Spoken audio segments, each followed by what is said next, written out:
जो बच्चे अपने जीवन का लक्ष्य लेके चले हैं, उन लक्ष्यों को पूर्ण करने के लिए आप सभी उनके ऊपर कोई बोझ ना डालें, उल्टा उनको सहयोग करें।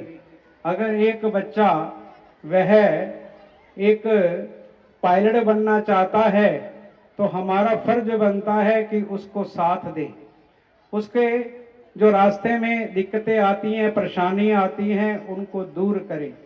अगर एक बच्चा अगर वह टीचर बनना चाहता है पर माँ बाप का सपना है कि नहीं वह तो इंजीनियर बने, तो दोनों का तालमेल नहीं बन पाता, तो ना तो वह डॉक्टर बन पाता है, ना इंजीनियर बन पाता है, और ना ही वह पायलट बन पाता है, और ना ही देश का कोई नागरिक बन पाता है। क्योंकि जो जीवन में लक्ष्य रखा जाता है वह बचपन से ही रखा जाता है। कितनी सुंदर झांकियां और ऐसी ऐसी झांकियां जो सुंदर बच्चों ने तैयार की, प्रिंसिपल ने और हमारे जितने भी अध्यापक हैं, इन सभी ने कितनी प्रेरणा से, कितने प्यार से इन सब बच्चों को तैयार किया। बीच में कुछ भाव ऐसे आ रहे थे जो कि मन को छू जाने वाले थे। इसमें सुंदर एक झांकी आई उस कारगिल की और उस कश्मीर की। कश्मीर में बच्चे वहां पर खेल रहे हैं, कूद रहे हैं, तो वहां के आतंकवाद आते हैं और कहते हैं कि तुम कौन हो, हिंदू हो? उनको गोली मार दी।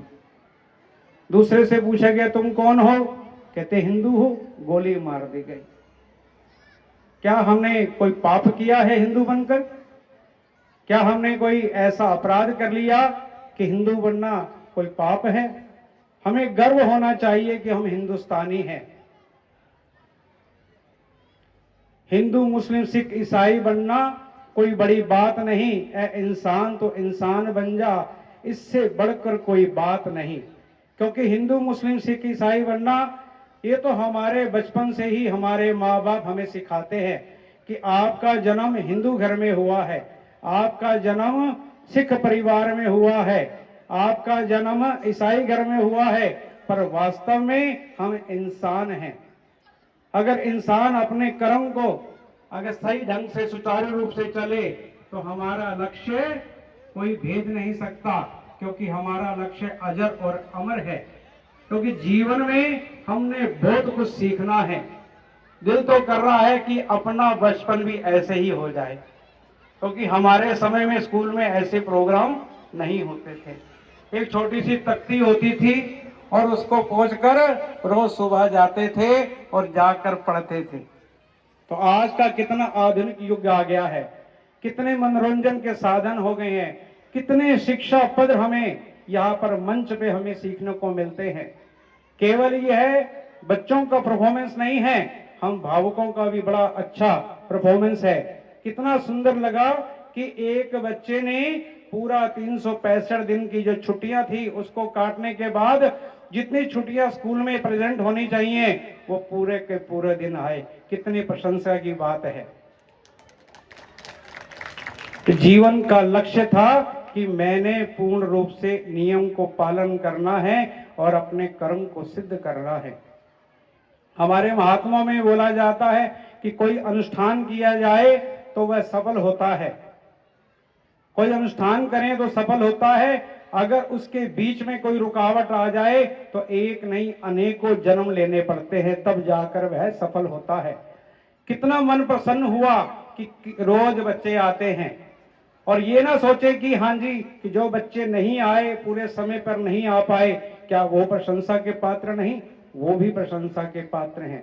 वह आप पढ़ाई के माध्यम में देख लें, कितने अच्छे नंबर लेकर आ रहे हैं। कोई फर्स्ट आया, कोई सेकंड आया, कोई थर्ड आया। सभी पूजनीय हैं, सभी की तपस्या श्रेष्ठ है, सभी पूजनीय हैं। बड़ा दिल करता है, मैं फिर वही कहूंगा कि मेरा बचपन फिर लौट आए तो मैं यहां पर आकर भी कुछ बोलूं।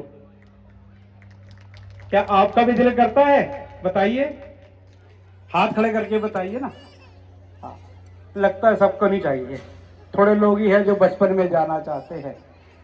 पर वास्तव में कहा है कि जिंदगी जो मिली है हमें बार बार नहीं मिलती, एक बार मिलती है अपने आप को संवारने के लिए। रविंद्रनाथ टैगोर जी जिस समय अंतिम समय था तो वह रो रहे थे और उनके अनुयायी साथ में खड़े हुए थे और कहते हैं कि हे आप क्यों रो रहे हैं, आपको तो गर्व होना चाहिए कि आपको नोबेल पुरस्कार मिला है। जितने सदग्रंथ आपने लिखे हैं, जितनी प्रेरणा संसार को आपने दी है वह बहुत प्रशंसनीय है, फिर आपको किस बात का दुख है। कहते दुख इस बात का है जो भाव मैं पहले ग्रंथ में लिखना चाहता था वो दूसरे में प्रयास किया, तीसरे में प्रयास किया, पर मैं अंत समय आ रहा है कि जो मेरे मन का भाव था वो मैं अभी तक पूरा नहीं कर सका। क्या भाव था कि हर से हरि से मिलना, सबके अंदर प्रेम भावना हो। अगर आज यह वार्षिक उत्सव मनाया जा रहा है तो ये प्रेम का प्रतीक है।